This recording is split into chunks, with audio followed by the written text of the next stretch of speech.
శ్రీమాత్రే నమః అండి. మనం పిల్లలు పెంచడం కాన్సెప్ట్ మీద మాట్లాడుకుంటున్నాం కదా.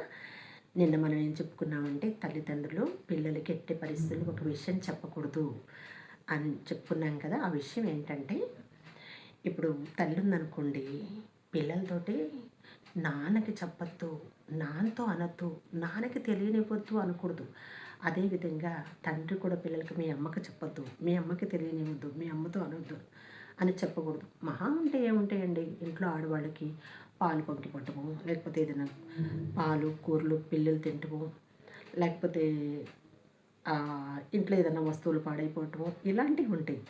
అవి నాన్నకి చెప్పొద్దు అని చెప్పొద్దు. ఏమైంది, పాలు పంగిపోతే పంగిపోయినాయి, పిల్లలు కూర తినేస్తే తినేస్తాయి, లేకపోతే ఇంకేదైనా ఇంట్లో వస్తువు పాడైపోతే పాడైపోతుంది. అది చెప్పండి, మీరే చెప్పండి ధైర్యంగా. వాళ్ళకి చెప్పొద్దని చెప్పొద్దు.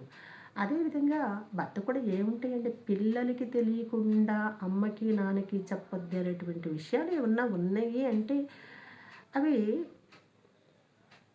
మనం నిజంగా ఆ విషయాలు ఏ విధంగా ప్రవర్తిస్తున్నాం అనేటువంటిది ఆలోచించుకోవాలి. అట్లా కాకుండా ఉంటే చిన్న విషయాలు ఏమైద్ది, ధైర్యంగా మనమే చెప్పుకోవాలి. అదేమవుద్దంటే పిల్లలు అబద్ధాలు ఆడటానికి, పిల్లలు దారి తప్పటానికి మనం వాళ్ళకి దారి ఇచ్చినట్లు అవుద్దనమాట.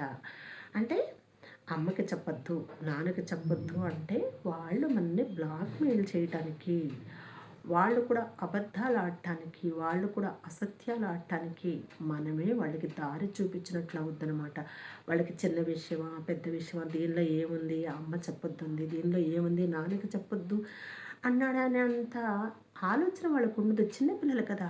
అంటే అమ్మ నాన్నకి చెప్పొద్దంది, నాన్న అమ్మకి చెప్పొద్దన్నాడు అంటే ఇదేదో ఉందనమాట.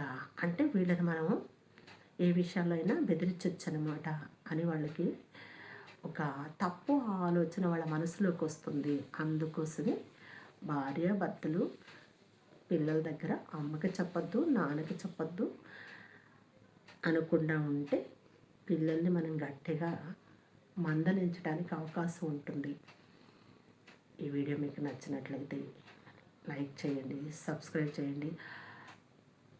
శ్రీమాత్రే నమః.